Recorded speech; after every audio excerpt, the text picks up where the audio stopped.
Mes parents ont refusé de m'aider pour le loyer, préférant effacer les dettes de mon frère.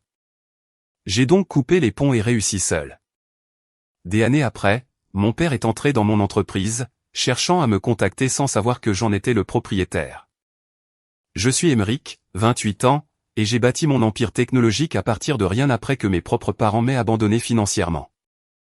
Ils ont prétendu ne pas pouvoir épargner $600 pour mon loyer pendant l'université, et pourtant, ils ont trouvé $22 000 pour sortir mon frère de sa catastrophe de carte de crédit. Leur trahison a alimenté mon succès. Le regard de mon père lorsqu'il est entré dans le hall de mon entreprise, ignorant que j'en étais le propriétaire, valait chaque nuit passée à avoir faim et froid. Ayant grandi dans la banlieue de Boston, Massachusetts, notre famille semblait parfaite de l'extérieur. Mon père, Richard, travaillait comme cadre intermédiaire dans une compagnie d'assurance, tandis que ma mère, Marguerite, enseignait la 3e année à l'école primaire locale. Nous vivions dans une modeste maison coloniale de 4 chambres avec une pelouse bien entretenue et un garage pour 2 voitures, l'épitomée de la stabilité de la classe moyenne américaine. Mon jeune frère Étienne et moi partagions le 2e étage, nos chambres étant connectées par une salle de bain qui est devenue un champ de bataille constant à mesure que nous vieillissions. Dès notre plus jeune âge, les différences entre nous étaient frappantes et semblaient définir notre valeur aux yeux de nos parents. Étienne était l'enfant prodige, athlétique, charmant et naturellement populaire. Il pratiquait 3 sports, excellait particulièrement au baseball, et avait une capacité naturelle à faire rire les gens. Nos parents ne manquaient rarement ces matchs, portant fièrement les couleurs de l'équipe et encourageant depuis les gradins, quel que soit le temps. Ma mère passait des heures à préparer des repas spéciaux riches en protéines avant ses grands matchs, et mon père consacrait les week-ends à pratiquer des lancers avec lui dans le jardin. Moi, par contre, j'étais calme et studieux. Les ordinateurs me fascinaient dès que mon école primaire a eu son premier laboratoire informatique partagé. Alors qu'Étienne collectionnait les trophées qui nécessitaient finalement leur propre étagère dans le salon, je collectionnais des connaissances et des compétences moins visibles, moins célébrées. J'ai appris le codage seul à 13 ans, j'ai construit mon premier programme rudimentaire à 14 ans. Et à 16 ans, je réparais des ordinateurs pour les voisins pour gagner de l'argent. Le modèle de favoritisme était subtil au début, mais est devenu plus évident avec le temps. Les matins de Noël racontaient l'histoire le plus clairement, Étienne déballait la dernière console de jeu, des équipements sportifs coûteux ou des vêtements à la mode. Mes cadeaux étaient pratiques, des chaussettes, des livres éducatifs ou des pièces d'ordinateur que j'avais spécifiquement demandées avec des numéros de modèles détaillés, qu'il se trompait souvent. Quand j'ai ouvert un ordinateur portable reconditionné une année pendant qu'Étienne recevait une toute nouvelle moto tout-terrain, ma mère l'a justifié en disant « Tu es pratique, Émeric. Nous savions que tu apprécierais quelque chose d'utile plus que quelque chose de tape à accent grave l'œil. » Les réunions de famille amplifiaient la disparité. Les proches demandaient à Étienne son dernier coup gagnant tandis que je restais tranquillement assis. Quand j'ai essayé de partager la nouvelle de ma victoire à un concours régional de programmation, ma tante Brigitte souriait poliment avant de se tourner pour demander à Étienne des nouvelles des recruteurs universitaires. Mon père rayonnait de fierté en présentant Étienne à ses collègues tandis que j'étais souvent une pensée après coup. Et voici notre fils aîné, Émeric. Il est bon avec les ordinateurs. Malgré le favoritisme évident, j'ai canalisé mon énergie dans les études. J'ai maintenu une moyenne parfaite de 4,0 tout au long du lycée, j'ai obtenu 1500 à mes SAT et j'ai remporté le concours d'informatique de l'État 2 années de suite. Alors qu'Étienne avait du mal à maintenir une moyenne de C, j'ai été accepté dans l'un des meilleurs programmes d'informatique du pays avec une bourse de mérite partielle. La nuit où j'ai reçu ma lettre d'acceptation, je me suis précipité en bas, les mains tremblantes d'excitation.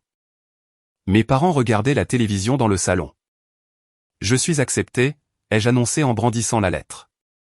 Acceptation complète avec une bourse de mérite de $15 000. Ma mère a levé les yeux brièvement. C'est bien, chérie. Nous savions que tu le ferais.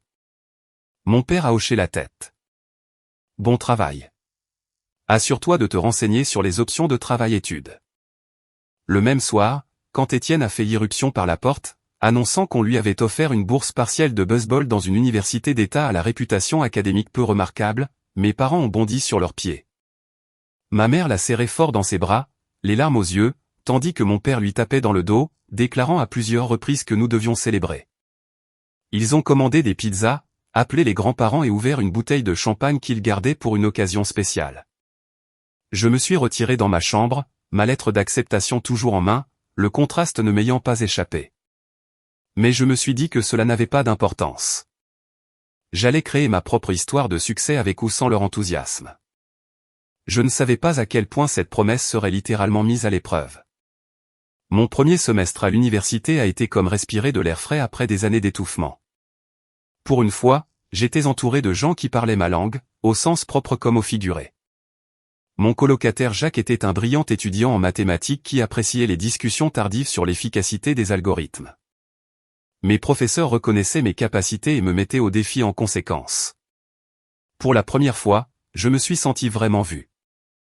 J'avais commencé l'université avec un optimisme prudent quant à ma situation financière.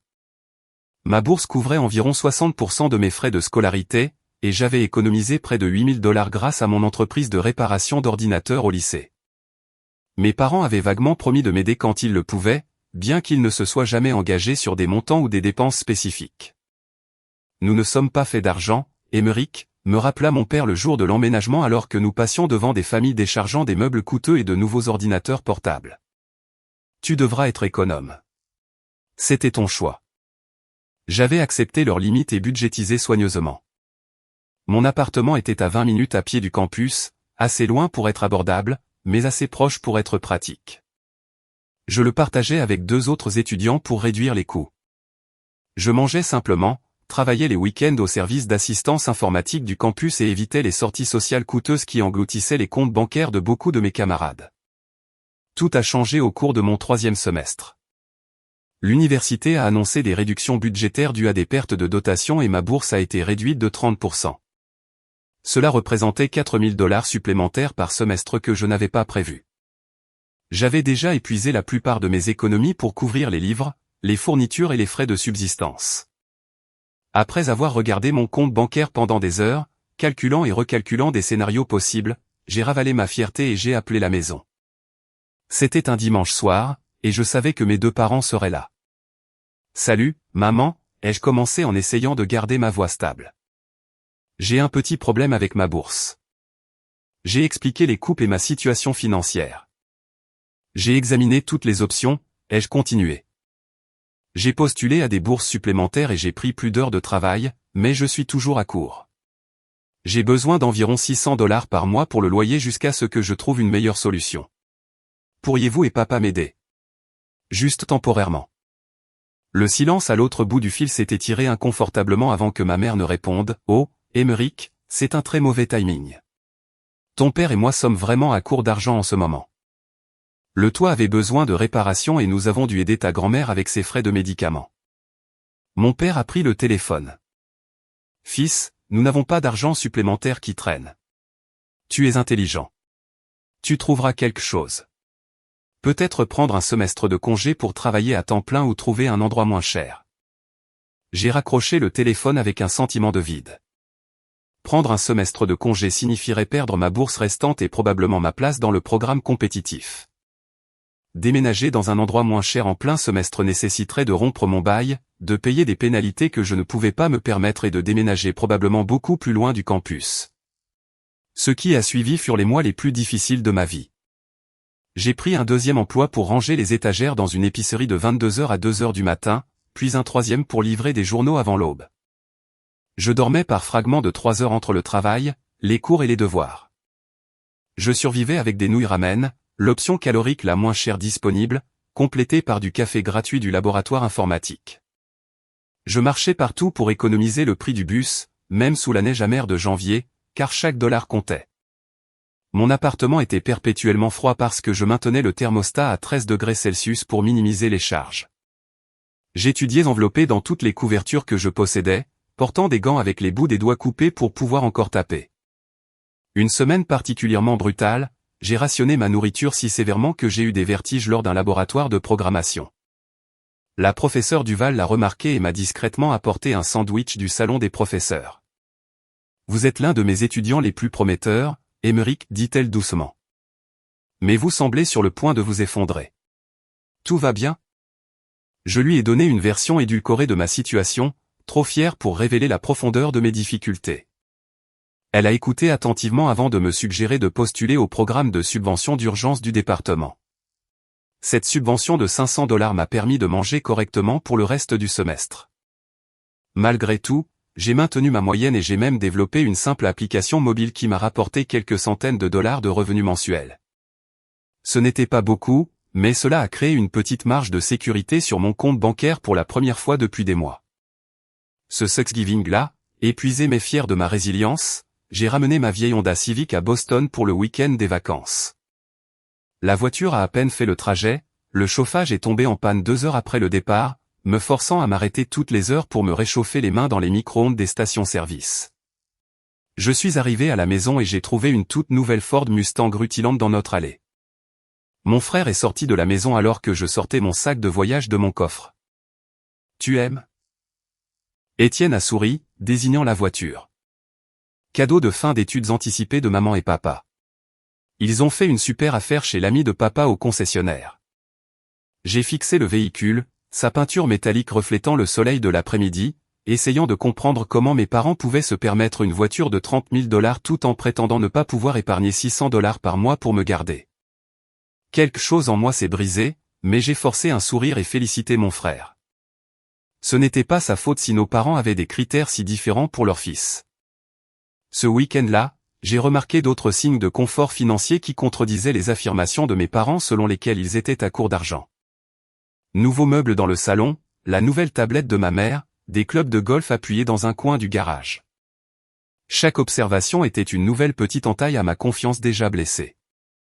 Au cours de ma dernière année, j'avais atteint une stabilité fragile. Mon application générait suffisamment de revenus pour couvrir les nécessités de base, et j'avais décroché un stage prestigieux qui était bien rémunéré et promettait d'excellentes références pour de futures recherches d'emploi. J'étais épuisé, mais je m'en sortais, et la ligne d'arrivée était enfin en vue.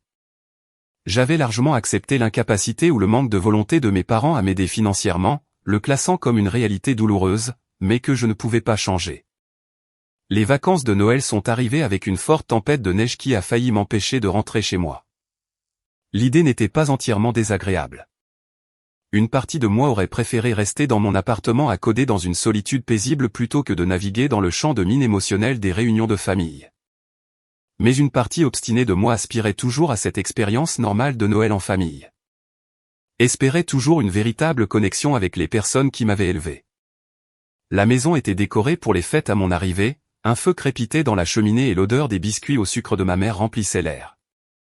Étienne était arrivé la veille, ayant abandonné ses études après 3 années infructueuses malgré sa bourse. Il se trouvait, ce qui semblait impliquer de dormir jusqu'à midi et de jouer à des jeux vidéo pendant des heures. Mes parents semblaient accepter cette phase avec une indulgence patiente. Ma première nuit à la maison, je me suis réveillé vers minuit, assoiffé après le long trajet. Alors que j'approchais de la cuisine, j'ai entendu les voix de mes parents en pleine discussion. J'ai fait une pause dans le couloir, n'ayant pas l'intention d'écouter, jusqu'à ce que j'entende mon nom. « Nous ne pouvons pas en parler à Émeric, disait ma mère. Tu sais comment il est avec l'argent, toujours à suivre chaque centime. Il ne comprendrait jamais. Je n'aime pas lui cacher des choses, répondit mon père. Mais tu as raison. Il a toujours été si indépendant, si responsable. Étienne a besoin de cette aide plus qu'Émeric ne l'a jamais eue. 22 000 $, Richard, c'est une fortune. Si nous n'avions pas pris cette ligne de crédit sur la maison. Je me suis figé, mon corps soudainement froid malgré la chaleur de la maison. Les sociétés de cartes de crédit menaçaient d'une action en justice. Marguerite, quel choix avions-nous? Étienne a fait des erreurs, mais il mérite un nouveau départ. Le conseiller financier a dit que l'annulation de sa dette était la seule voie à suivre. Je sais. J'espère juste que nous avons fait la bonne chose. Je me suis retiré silencieusement dans ma chambre, ma soif oubliée, alors qu'un autre type de faim me consumait, le besoin de réponse, de justification, d'une explication qui pourrait donner un sens à cette révélation. 22 000 $. La somme résonnait dans mon esprit alors que je restais éveillé. 22 000 $ auraient couvert mon loyer pendant 3 ans. Cela aurait évité d'innombrables nuits de faim, de froid et d'épuisement. Cela m'aurait permis de me concentrer sur mes études au lieu de travailler jusqu'à ce que mon corps lâche, et mes parents l'avaient toujours eu, ou du moins ils y avaient accès grâce à leurs capitaux propres immobiliers. Le lendemain matin, j'étais assis à la table du petit déjeuner, observant ma famille avec de nouveaux yeux. Ma mère s'affairait à faire des crêpes, le plat préféré d'Étienne. Mon père lisait le journal, commentant occasionnellement les gros titres. Étienne faisait défiler son téléphone, bâillant dramatiquement. C'était une scène de normalité domestique qui me semblait maintenant une façade élaborée. J'ai attendu que nous soyons tous assis, la nourriture servie, avant de parler. J'ai entendu quelque chose d'intéressant la nuit dernière, ai-je commencé, ma voix plus calme que je ne le sentais. Quelque chose à propos de 22 000 $. La cuisine est devenue silencieuse. Le journal de mon père s'est lentement baissé. La fourchette de ma mère a tinté contre son assiette. Étienne avait l'air confus, jetant des coups d'œil entre nos parents. « Tu n'étais pas censé entendre ça, dit finalement mon père. »« Clairement pas, mais je l'ai fait. Vous avez remboursé la dette de carte de crédit d'Étienne. Une somme de 22 000 $. L'expression de ma mère s'est légèrement durcie. « Émeric, tu ne comprends pas toute la situation. Ton frère a fait des erreurs, mais il a besoin d'un nouveau départ. » La dette l'écrasait. L'écrasait, ai-je répété. Pendant que je comptais littéralement les centimes pour des ramen. Pendant que je travaillais 3 emplois et que j'arrivais à peine à payer mon loyer. Pendant que je marchais des kilomètres sous la neige parce que je ne pouvais pas me permettre le bus. C'est différent, a interrompu mon père. Tu as toujours été responsable. Tu as toujours trouvé des solutions. Alors, je suis puni d'être responsable ? Étienne accumule des dettes massives pour des achats frivoles et il a une ardoise propre ? Ma mère a tendu la main sur la table. Chérie, tu es le plus intelligent. Tu as toujours été autonome. Nous savions que tu irais bien. Bien ? Ma voix s'est brisée. J'ai failli abandonner parce que je ne pouvais pas me permettre de vivre. J'ai eu faim, froid, j'ai été épuisé pendant des années pendant que vous sortiez Étienne d'affaires. Et vous avez eu l'audace de me dire que vous étiez à court d'argent quand je vous ai demandé 600 $ par mois. 600 $. Étienne s'est déplacé inconfortablement. Mec, je ne savais pas que tu avais autant de mal. Bien sûr que non. Personne dans cette famille ne s'est jamais donné la peine de demander. J'ai repoussé la table. Je n'ai plus faim. Le reste des vacances de Noël a été tendu et forcé. Mes parents ont tenté de faibles justifications qui n'ont fait qu'approfondir mon sentiment de trahison. Nous pensions que tu refuserais de l'aide de toute façon. Tu sembles te débrouiller. Ton frère n'est pas aussi capable que toi. Chaque excuse était un nouveau coup de couteau. Le point de rupture est arrivé 3 jours avant que je ne doive retourner sur le campus. Nous regardions la télévision dans un silence tendu quand Étienne a mentionné avec désinvolture ses projets pour les vacances de printemps. Maman et papa m'aident à réserver ce voyage en Europe dont nous avons parlé, a-t-il dit, faisant défiler son téléphone. Paris, Rome, Barcelone. Ça va être épique. J'ai regardé mes parents, qui avaient la décence de paraître mal à l'aise, mais ne l'ont pas contredit. Quelque chose a finalement craqué en moi. Je me suis levé sans un mot et je suis monté à l'étage pour faire mes valises. Alors que je jetais des vêtements dans mon sac de voyage, j'ai pris une décision qui allait changer le cours de ma vie. Je terminerai mes études sans compter sur personne d'autre que moi-même, puis je disparaîtrai de leur vie aussi complètement qu'ils avaient disparu de la mienne quand j'en avais le plus besoin. Je suis parti avant l'aube le lendemain matin, ne laissant qu'une brève note. Je rentre plus tôt. Je dois me préparer pour le dernier semestre. Le trajet de retour au campus a été 18 heures de détermination cristalline. Chaque kilomètre me séparant de la famille qui m'avait si complètement laissé tomber. De retour sur le campus avec une nouvelle clarté, j'ai canalisé ma douleur et ma colère dans une planification stratégique. Mon dernier semestre serait crucial, non seulement sur le plan académique, mais aussi comme fondement de mon indépendance totale. J'avais besoin d'un emploi qui me soutiendrait immédiatement après l'obtention de mon diplôme, un emploi qui ne me lierait pas à un endroit spécifique ou ne me rendrait pas facilement repérable. J'ai concentré ma recherche d'emploi exclusivement sur des postes à distance au sein de start-up technologiques. Ces entreprises valorisaient les compétences plutôt que les diplômes et offraient une flexibilité que les entreprises traditionnelles ne pouvaient pas égaler. J'ai mis à jour mon portfolio avec des projets que j'avais réalisés pendant des nuits blanches, peaufiné mon CV et répété les questions d'entretien entre les cours. Après 17 candidatures et 12 entretiens, j'ai reçu une offre d'une start-up prometteuse de San Francisco développant des outils d'analyse de données. Le salaire était modeste selon les normes technologiques, mais plus que suffisant pour mes besoins, et surtout, il était entièrement à distance. J'ai accepté immédiatement, négociant une date de début 2 semaines après l'obtention de mon diplôme. Je n'ai parlé de mes projets à personne, ni à mes colocataires, ni à mes professeurs, ni aux quelques amis que j'avais fait pendant mes études. Je savais que le maintien des liens signifiait des fuites potentielles d'informations à ma famille. Une rupture complète exigeait un secret complet. Ma cérémonie de remise des diplômes est arrivée par un matin de mai ensoleillé. L'auditorium était rempli de familles fières qui applaudissaient leurs enfants alors qu'ils traversaient la scène. Ma rangée était particulièrement enthousiaste, les parents se levant et sifflant à chaque nom prononcé. Quand Emeric Sullivan a résonné dans les haut-parleurs, le public a applaudi poliment, la reconnaissance générique accordée aux étudiants dont les familles n'étaient pas présentes. Je n'avais pas invité mes parents, je ne leur avais même pas dit la date. En acceptant mon diplôme, j'ai brièvement balayé la foule du regard, m'attendant à moitié à les voir malgré mon silence.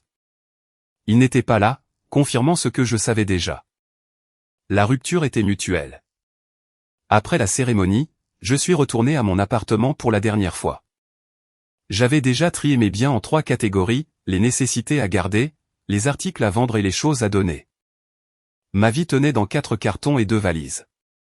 Une existence minimaliste née de la nécessité et maintenant adoptée par choix. J'ai effectué mon dernier paiement de loyer, nettoyé méticuleusement l'appartement pour assurer le remboursement de ma caution, et chargé toutes mes affaires dans ma voiture. Avant de quitter la ville, j'ai complété ma disparition numérique. J'ai changé mon numéro de téléphone, créé une nouvelle adresse email qui ne ressemblait en rien à la précédente et désactivé tous mes comptes de médias sociaux. J'ai ouvert un nouveau compte bancaire dans une chaîne nationale, y transférant mes modestes économies et fermant mon compte de la zone universitaire. Ma destination était Pittsburgh, en Pennsylvanie, une ville qui se réinventait en tant que pôle technologique avec un coût de la vie suffisamment bas pour étirer mon salaire de débutant. J'avais recherché des quartiers, sélectionnant soigneusement un petit appartement sécurisé dans un bâtiment d'usine reconverti. Les murs de briques apparentes et les fenêtres industrielles correspondaient à mon esthétique pratique, et le système d'entrée sécurisé du bâtiment offrait une tranquillité d'esprit. Ces premiers mois d'isolement auto-imposé furent parmi les plus difficiles et les plus productifs de ma vie. Je travaillais mes heures habituelles pour la start-up, prouvant rapidement ma valeur en résolvant des bugs persistants et en optimisant des systèmes qui avaient posé problème à des développeurs plus expérimentés. Les soirs et les week-ends étaient consacrés à mon propre projet, un logiciel propriétaire conçu pour automatiser l'analyse de contenu pour les équipes marketing. Les contacts humains étaient rares. Je parlais avec des collègues via Slack et des appels vidéo occasionnels, mais maintenais une distance professionnelle. Mes voisins hochaient la tête dans les couloirs mais respectaient l'intimité qui semblait émaner de moi comme un champ de force. Je mangeais seul, travaillais seul, dormais seul, construisant une forteresse de solitude qui me protégeait de nouvelles blessures mais empêchait aussi la guérison. 3 mois après ma disparition, ma mère a tenté de me contacter. D'une manière ou d'une autre, elle avait obtenu mon adresse email professionnelle, probablement par le bureau des anciens élèves de l'université. Son message était bref, « Emeric, nous n'avons pas eu de tes nouvelles depuis ton départ. S'il te plaît, fais-nous savoir que tu vas bien. Amour, maman. » Je l'ai fixé pendant 20 minutes avant de l'archiver sans réponse. Le mot « amour » me semblait être une langue étrangère que je ne comprenais plus. Au fur et à mesure que ma première année d'exil auto-imposé avançait, ma situation financière s'améliorait constamment. Je vivais frugalement par habitude, investissant la majeure partie de mes revenus dans des outils de développement pour mon projet parallèle. Mon compte bancaire a d'abord atteint 5 chiffres, puis s'est approché de 6, un coussin de sécurité que je n'avais jamais connu auparavant. Progressivement, j'ai permis quelques connexions sélectives. Un collègue nommé Marc m'a invité à un hackathon le week-end, et quelque chose dans sa manière directe a brisé mes défenses. Nous sommes devenus des amis hésitants, nous rencontrant occasionnellement pour un café afin de discuter de défis de codage ou des tendances de l'industrie. Par son intermédiaire, j'ai rencontré Thérèse, une brillante conceptrice d'interface utilisateur dont la perspective complétait mon approche technique. Ces petites ouvertures dans mon armure émotionnelle ont coïncidé avec ma première reconnaissance que l'isolement avait eu un coût psychologique. Je commençais à me réveiller à 3 heures du matin, le cœur battant d'une anxiété indéfinie. Des souvenirs de vacances en famille m'assaillaient dans les supermarchés ou les laveries automatiques, me laissant momentanément paralysé. Après une semaine d'insomnie particulièrement mauvaise, j'ai trouvé un thérapeute spécialisé dans l'éloignement familial. Le docteur Catherine Lebrun ne m'a jamais poussé à me réconcilier avec ma famille ou à pardonner avant que je ne sois prêt. Au lieu de cela, elle m'a aidé à démêler le réseau complexe d'amour, de trahison, de colère et de chagrin qui définissait ma relation avec mes parents et mon frère. La guérison ne nécessite pas de reconnexion, m'a-t-elle dit lors d'une séance pivot. Mais elle nécessite de se reconnecter avec les parties de soi qui ont été endommagées par leurs actions. Au cours de ma 2e année d'indépendance, mon projet parallèle avait évolué vers un produit viable. J'ai déposé des brevets, constitué une petite entreprise et commencé à démarcher des clients potentiels. Ma première vente à une entreprise de marketing de taille moyenne à Chicago a validé à la fois ma vision technique et mon modèle commercial. Les 2e et 3e ventes ont suivi rapidement, générant suffisamment de revenus pour que j'envisage de quitter mon emploi stable. J'ai présenté ma démission avec des émotions mitigées. La start-up avait été ma bouée de sauvetage lorsque j'en avais le plus besoin, mais ma création exigeait toute mon attention. Mon superviseur a essayé de me retenir avec des promesses de promotion et d'équité, mais ma décision était prise. Pour la première fois de ma vie, j'étais complètement autonome, ne rendant de compte à personne. Cette nuit-là, assis dans mon appartement, entouré de la douce lueur des écrans d'ordinateur, je me suis accordé un moment de fierté. De l'étudiant désespéré comptant les centimes pour des ramen, j'étais devenu un chef d'entreprise avec un succès croissant et un potentiel illimité. La forteresse que j'avais construite pour me protéger devenait plutôt une rampe de lancement.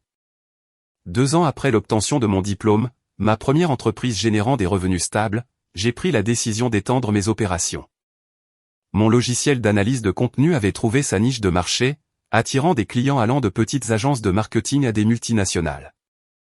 Travailler depuis mon appartement de Pittsburgh m'avait bien servi pendant la phase de démarrage, mais pour vraiment passer à l'échelle, j'avais besoin d'un bureau approprié et d'une équipe. Chicago est devenue ma prochaine base, située au centre avec un écosystème technologique robuste et plus abordable que les pôles côtiers. J'ai loué un espace de bureau modeste dans le West Loop, un quartier qui se transformait d'une friche industrielle en un quartier d'innovation. Avec une planification minutieuse et des entretiens rigoureux, j'ai réuni une équipe de base de 8 développeurs, concepteurs et spécialistes des ventes qui partageaient ma vision de l'optimisation de contenu basée sur les données. L'entreprise, que j'ai nommée Clearview Analytics, a connu une croissance plus rapide que mes projections les plus optimistes. Notre liste de clients est passée de 20 à plus de 100 en 18 mois. Mon expérience technique combinée à un talent inattendu pour le développement commercial stratégique a créé une base solide.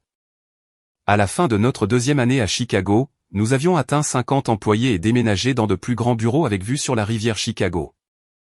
Notre percée est survenue lorsque NetStream, un grand conglomérat de médias numériques, nous a approchés pour une acquisition. Leur offre était généreuse, 8 chiffres plus des options d'achat d'actions, mais incluait des conditions qui m'auraient obligé à renoncer au contrôle. Au lieu d'accepter purement et simplement, j'ai négocié une acquisition partielle qui a permis à NetStream de concéder sous licence notre technologie tandis que je conservais la majorité des parts et le contrôle opérationnel. Cet arrangement hybride a fourni une injection de capital sans sacrifier l'autonomie. Avec de nouvelles ressources, j'ai lancé ma 2e entreprise, une plateforme de sécurité cloud appelée Fortress Protocol. La cybersécurité m'avait toujours fasciné et mon analyse des tendances du marché suggérait une demande croissante de solutions qui protégeaient les données des clients sans sacrifier les performances. J'ai embauché des spécialistes de grandes entreprises de sécurité, offrant des participations au capital qui alignaient leurs intérêts sur le succès de l'entreprise. Fortress Protocol a obtenu son premier client majeur, un système de santé avec des exigences strictes en matière de confidentialité, 6 mois après son lancement. D'autres ont suivi à mesure que notre réputation en matière de sécurité et d'efficacité des systèmes se répandait dans les canaux de l'industrie. Nous avons formé des partenariats stratégiques avec de plus grandes entreprises technologiques, devenant leur solution de sécurité préférée pour les implémentations sensibles. Mon profil personnel est resté intentionnellement discret pendant cette période d'expansion. J'ai décliné les conférences, évité les événements de réseautage de l'industrie lorsque cela était possible et délégué les interactions avec les médias à notre directeur de la communication.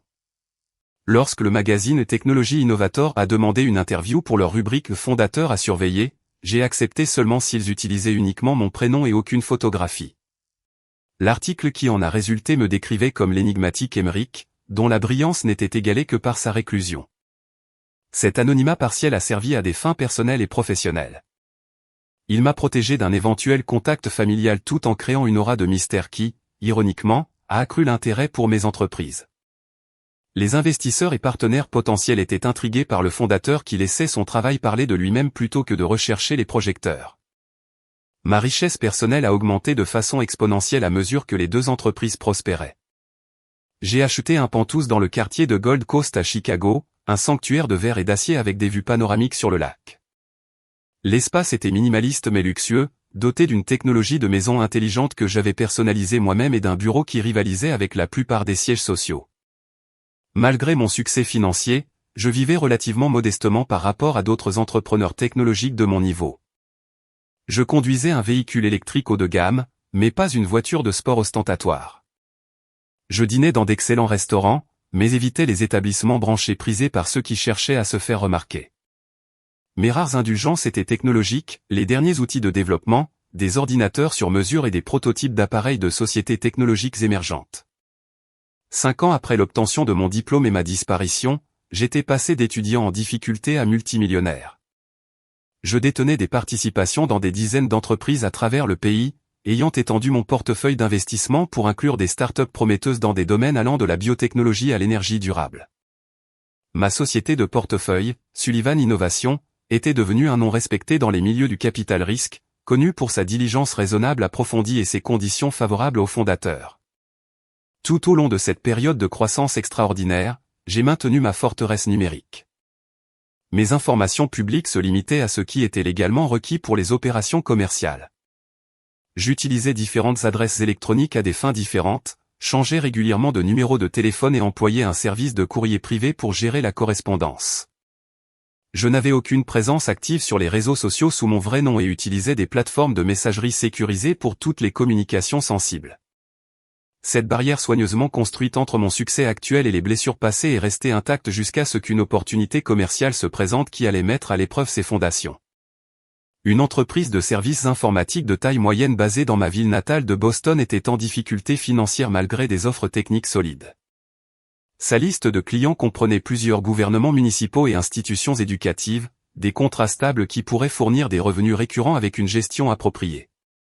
La plupart des groupes d'investissement auraient restructuré l'entreprise, réduisant agressivement le personnel et les services pour améliorer la rentabilité à court terme. J'ai vu une voie différente, une qui honorait l'héritage de 30 ans de l'entreprise tout en modernisant ses opérations et en élargissant ses capacités.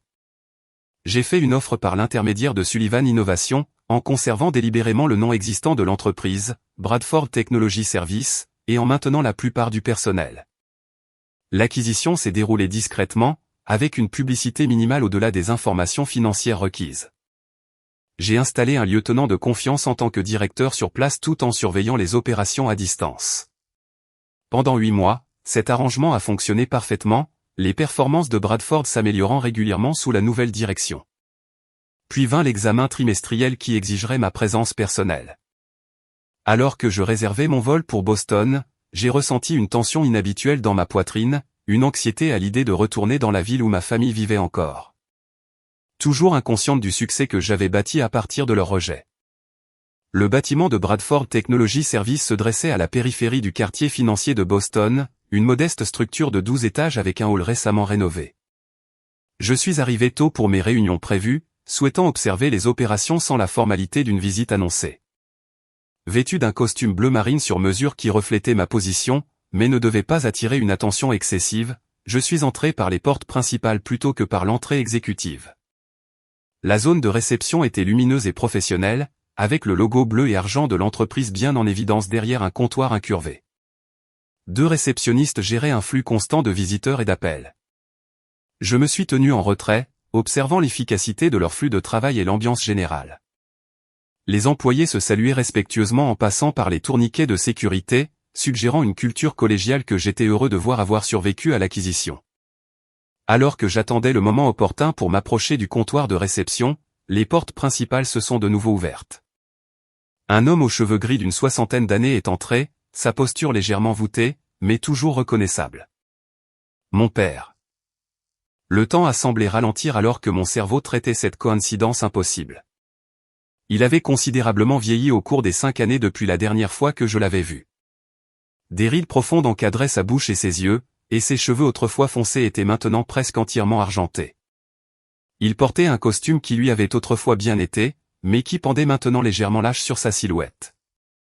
Je me suis placé derrière un pilier décoratif, le cœur battant, tandis que je le regardais s'approcher du comptoir de réception. Un instinct primitif m'a poussé à fuir pour préserver la séparation soigneusement construite entre mon passé et mon présent.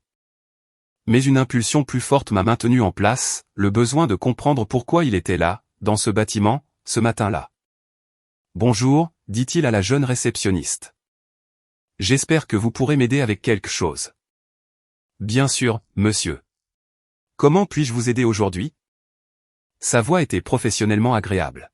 « Je cherche des informations sur quelqu'un qui pourrait travailler ici. Mon fils, Émeric Sullivan. J'essaie de le localiser depuis un certain temps. » L'expression de la réceptionniste est restée neutre. « Laissez-moi vérifier notre annuaire, monsieur. Sullivan, vous avez dit ? » Oui, Émeric Sullivan. Il aurait environ 28 ans maintenant. Formation en informatique. Elle a tapé brièvement sur son clavier. Je ne vois personne de ce nom dans notre base de données d'employés actuels. Laissez-moi vérifier auprès des ressources humaines pour en être certaine. Puis-je vous demander votre nom, monsieur ? Richard Sullivan. Je suis son père. Elle a décroché son téléphone et a composé un poste interne. Salut, Mélissa. J'ai un monsieur à la réception qui cherche un employé nommé Émeric Sullivan. Oui, j'ai vérifié l'annuaire principal. Son père, Richard Sullivan. Oui, je patiente. Pendant que la réceptionniste attendait en ligne, j'ai pris ma décision. 5 ans de silence avaient créé une barrière qui semblait impénétrable. Mais voir mon père, plus âgé, plus petit, a réveillé quelque chose d'inattendu. Pas le pardon, pas encore, mais la curiosité. Pourquoi maintenant ? Pourquoi ici ? Je me suis avancé, émergeant de derrière le pilier. Ce ne sera pas nécessaire, ai-je dit à la réceptionniste, qui a levé les yeux surprise. Je m'en occupe. Mon père s'est retourné au son de ma voix, son expression passant de la confusion au choc alors que la reconnaissance se faisait jour. Émeric, sa voix s'est légèrement brisée. Est-ce vraiment toi ? Nous nous sommes tenus face à face dans le hall où aucun de nous ne s'attendait à se rencontrer. J'étais parfaitement conscient de tout ce qui avait changé, pas seulement son vieillissement, mais ma transformation. Je me tenais plus grand maintenant, je me portais avec la confiance du succès plutôt qu'avec la posture défensive de quelqu'un qui attendait une déception. « Bonjour, papa », ai-je dit, ma voix plus ferme que je ne me sentais. C'est inattendu. Il a semblé incapable de former des mots pendant un instant, ses yeux examinant mon apparence, la qualité de mon costume, mon comportement posé. « Je t'ai cherché », a-t-il finalement réussi à dire. « Pendant des années, tu as juste disparu. » Oui, ai-je reconnu. C'était intentionnel. La réceptionniste observait notre échange avec une discrétion professionnelle mais une curiosité évidente. « Voulez-vous utiliser l'une des salles de conférence, monsieur Sullivan » demanda-t-elle, s'adressant clairement à moi plutôt qu'à mon père. Les yeux de mon père s'écarquillèrent légèrement devant cette différence. « Monsieur Sullivan, ce serait utile, Janice. »« Merci. » J'ai désigné une petite salle de réunion près du hall. « Alors, on y va ?» Mon père m'a suivi sans un mot dans la pièce. Une fois la porte fermée derrière nous, il a semblé se dégonfler légèrement, s'enfonçant dans l'une des chaises autour de la table polie. « Je t'ai trouvé grâce à ce magazine technologique », a-t-il dit sans préambule. L'article n'utilisait que ton prénom, mais il y avait mention de ton université et de ton année de remise des diplômes. Je suis depuis lors à la recherche de pistes. Je suis resté debout, maintenant la subtile dynamique de pouvoir. Et maintenant vous m'avez trouvé. Pourquoi ? Parce que tu es mon fils. Il l'a dit comme si c'était la chose la plus évidente du monde. Parce que ta mère pleure le jour de ton anniversaire chaque année. Parce qu'Étienne te demande constamment des nouvelles. J'ai levé un sourcil devant cette dernière affirmation. Vraiment ? Le frère qui n'a jamais remarqué que j'avais des difficultés ? Qui a pris et pris pendant que je me passais de tout ? Il sait maintenant. Nous savons tous. Mon père a passé une main dans ses cheveux clairsemés. La vie d'Étienne s'est effondrée après ton départ. La voiture a été saisie. Il n'arrivait pas à garder un emploi. L'argent que nous lui avons donné, ça n'a pas aidé au final. Ça n'a fait que retarder l'inévitable. Et cela est censé me faire me sentir mieux, ai-je demandé doucement. Non. C'est juste la vérité. Il a levé les yeux vers moi. Tu sembles bien te débrouiller. Très bien. Je me suis permis un petit sourire crispé. Oui. Sans le soutien que je n'ai pas reçu. Mon père a jeté un coup d'œil autour de la salle de conférence, son mobilier et sa technologie coûteux suggérant le succès de l'entreprise. Alors, tu travailles ici. Tu as bien réussi pour toi-même. Le moment était arrivé, la révélation que je n'avais jamais planifiée, mais qui semblait maintenant inévitable. Je ne travaille pas ici, papa. Je possède cette entreprise, ainsi que plusieurs autres. La couleur a disparu de son visage. Tu possèdes Bradford Technology? Mais ils existent depuis des décennies. Je l'ai acquise il y a 8 mois. C'est l'une des plus petites entreprises de mon portefeuille. Il m'a regardé, visiblement en train de traiter cette information. Mon Dieu, Émeric, comment est-ce possible? Tu n'as que 28 ans. 28 ans, avec 5 ans de travail chaque heure de veille. 5 ans à construire quelque chose sans rien attendre de personne d'autre. Je me suis finalement assis en face de lui. 5 ans d'autonomie complète, la compétence que toi et maman m'avez involontairement enseignée lorsque vous avez décidé que je ne méritais pas d'être soutenu. Mon père a tressailli. Nous avons fait des erreurs. De terribles erreurs que nous avons regrettées chaque jour depuis ton départ. Le regret ne change pas le passé, ai-je dit. Il n'efface pas les nuits où j'ai eu faim ou les hivers où j'ai eu froid. Il n'annule pas le favoritisme ou les mensonges sur le fait d'être à court d'argent pendant que vous trouviez 22 000 $ pour Étienne. Non, ça ne le fait pas, a-t-il concédé, sa voix à peine audible. Rien ne peut changer ça. Mais la famille reste la famille, Émeric. Nous voulons nous racheter. Nous voulons que tu reviennes dans nos vies. Je l'ai observé un long moment, notant le tremblement de ses mains, la douleur sincère dans ses yeux. Une partie de moi, l'étudiant blessé qui avait été abandonné quand il avait le plus besoin d'aide, voulait le renvoyer froidement, faire en sorte que la sécurité le raccompagne hors du bâtiment. Ce serait une symétrie appropriée au rejet que j'avais connu. Mais l'homme que j'étais devenu reconnaissait qu'une telle action ne ferait que poursuivre le cycle de la douleur. Cela ne guérirait rien. Ni pour lui, ni certainement pour moi. Je dois aller à mes réunions, ai-je finalement dit. Je suis ici pour examiner les opérations trimestrielles. L'espoir a vacillé brièvement dans ses yeux. Pourrions-nous parler plus tard? Peut-être dîner. Ta mère voudrait. Pas aujourd'hui, ai-je interrompu. Je ne suis pas prêt pour ça. J'ai besoin de temps pour digérer tout ça. Il a hoché la tête, acceptant cette limite. Puis-je vous donner mon numéro? Un moyen de me joindre quand, si vous êtes prêt? J'ai hésité, puis j'ai sorti mon téléphone et créé un nouveau contact. Il a récité son numéro, que j'ai noté avoir changé depuis la dernière fois que je l'avais connu. Alors que nous nous levions pour partir, il a fait un geste comme pour m'embrasser, puis s'est arrêté, respectant la barrière invisible entre nous. Tu as bonne mine, mon fils, dit-il simplement. Réussi, fort. Je suis les deux, ai-je répondu. Je m'en suis assuré.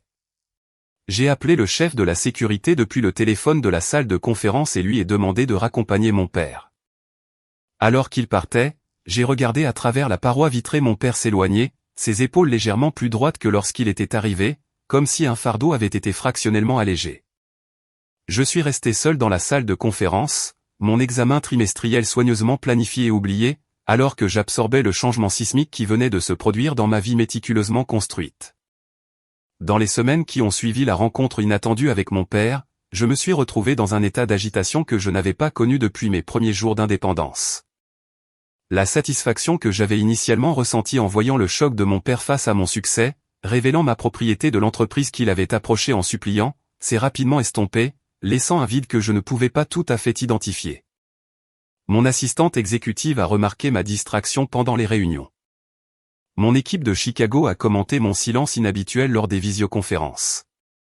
Même Marc, qui était devenu mon ami le plus proche, a remarqué mon comportement altéré lorsque nous nous sommes rencontrés pour notre partie d'échecs habituelle dans mon Penthouse.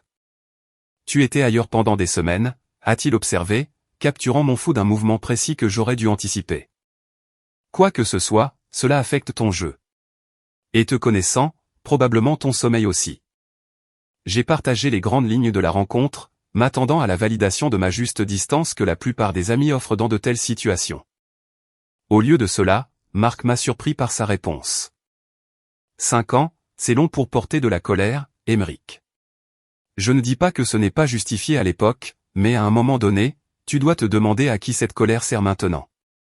Ces mots ont résonné dans mon esprit pendant les réveils à 3 heures du matin qui étaient effectivement revenus dans mes nuits. À qui servait mon éloignement continu? L'empire que j'avais bâti, initialement alimenté par le besoin de prouver ma valeur, était devenu autonome. Mon succès était indéniable, visible sous des formes concrètes, des bilans d'entreprise à la vue de mon Pantouse. Le message était passé, que ma famille le reconnaisse ou non. Lors de ma prochaine séance avec le docteur Dubois, qui avait remplacé le docteur Lebrun lorsque j'avais déménagé à Chicago, j'ai exploré ces sentiments conflictuels. On dirait que vous vous attendiez à ce que la confrontation soit plus satisfaisante qu'elle ne l'a été, a-t-elle observé. Pourquoi pensez-vous cela? Parce que rien n'a changé, ai-je répondu après réflexion. Il est toujours le père qui a choisi mon frère plutôt que moi. Je suis toujours le fils qui a dû se débrouiller seul. Tout mon succès n'altère pas cette trahison fondamentale. C'est vrai, a-t-elle concédé. Mais peut-être que ce qui doit changer, ce n'est pas le passé, mais la façon dont vous le portez à l'avenir. 2 jours plus tard, une lettre arriva à mon service de courrier privé, manuscrite sur du papier épais, mon nom et l'adresse de ma société holding soigneusement imprimés sur l'enveloppe. Mon père avait trouvé un moyen de me joindre à nouveau. J'ai failli la jeter sans l'ouvrir, mais je me suis retrouvé à briser le sceau, extrayant 3 pages densément écrites. Cher Émeric, j'ai commencé cette lettre une douzaine de fois depuis notre rencontre chez Bradford Technology. Chaque tentative me semblait inadéquate pour aborder l'ampleur de nos échecs en tant que parents et la profondeur de la douleur que nous avons causée. Permettez-moi de commencer par la vérité la plus claire. Nous avons eu tort, fondamentalement et inexcusablement tort dans la façon dont nous vous avons traité par rapport à votre frère. Il n'y a aucune justification qui le rende acceptable. Aucune explication qui annule le mal. Nous nous racontions des histoires qui semblaient avoir un sens à l'époque, que vous étiez autonome, que vous n'aviez pas besoin de notre aide comme Étienne, que votre intelligence assurerait votre succès quels que soient les obstacles. C'étaient des fictions confortables qui nous permettaient de diriger nos ressources vers votre frère sans faire face à notre propre favoritisme. Lorsque vous avez demandé de l'aide pour le loyer, nous avions les moyens de vous aider. Nous avons choisi de ne pas le faire. Lorsque nous avons remboursé la dette d'Étienne, nous avons eu l'occasion de réfléchir à notre traitement désespéré de nos fils. Nous avons choisi de ne pas le faire. Ce furent des choix actifs qui reflétaient des priorités profondément erronées, et non les limites financières que nous prétendions. Vous voir chez Bradford, avec un succès au-delà de tout ce que nous aurions pu imaginer, j'ai ressenti une immense fierté mêlée à une honte écrasante. Fierté de ce que vous avez accompli grâce à votre propre brio et détermination. Honte de savoir que nous n'avons rien contribué à ce succès, sauf peut-être l'adversité qui a alimenté votre élan. Votre mère et moi avons passé 5 ans à réfléchir à nos échecs. Étienne aussi en est venu à reconnaître l'iniquité de sa position privilégiée dans notre famille. Ces luttes ultérieures, que j'ai mentionnées lors de notre réunion, ne sont pas partagées pour susciter la sympathie, mais pour illustrer que notre approche a échoué pour nos 2 fils de différentes manières. Nous n'attendons pas de pardon. Nous ne l'avons pas mérité. Mais nous espérons la possibilité de construire quelque chose de nouveau. Pas une restauration de ce qui était fondamentalement imparfait, mais peut-être une relation plus honnête basée sur ce que nous sommes tous maintenant. Si vous êtes disposé, nous accueillerions toute forme de contact que vous pourriez envisager. Un appel, un email, une autre réunion selon vos conditions et votre calendrier. Avec nos plus profonds regrets et notre amour éternel, papa. J'ai lu la lettre 3 fois, cherchant les justifications défensives ou les manipulations subtiles que j'attendais. N'en trouvant aucune, je me suis retrouvé avec la reconnaissance inconfortable de son apparente sincérité. Ma curiosité quant à la situation actuelle de ma famille m'a poussé à faire quelque chose que j'avais évité pendant 5 ans. Je les ai recherchés via les archives publiques et les réseaux sociaux. J'ai reconstitué les grandes lignes de leur vie depuis mon départ. Mes parents vivaient toujours dans la même maison, bien que les registres de propriété montraient qu'ils avaient refinancé 2 fois, suggérant une tension financière. Mon père avait pris sa retraite plus tôt que prévu de son poste dans la compagnie d'assurance. Ma mère continuait d'enseigner, mais avait réduit ses heures à temps partiel. L'empreinte numérique d'Étienne montrait une série d'emplois à court terme, un bref mariage qui s'était terminé par un divorce, et un retour récent au collège communautaire. Leurs difficultés financières apparentes ont déclenché une émotion complexe que je n'avais pas anticipée, l'inquiétude. Malgré tout, une connexion primaire subsistait, un sens familial vestigial que 5 ans d'indépendance déterminée n'avaient pas complètement coupé.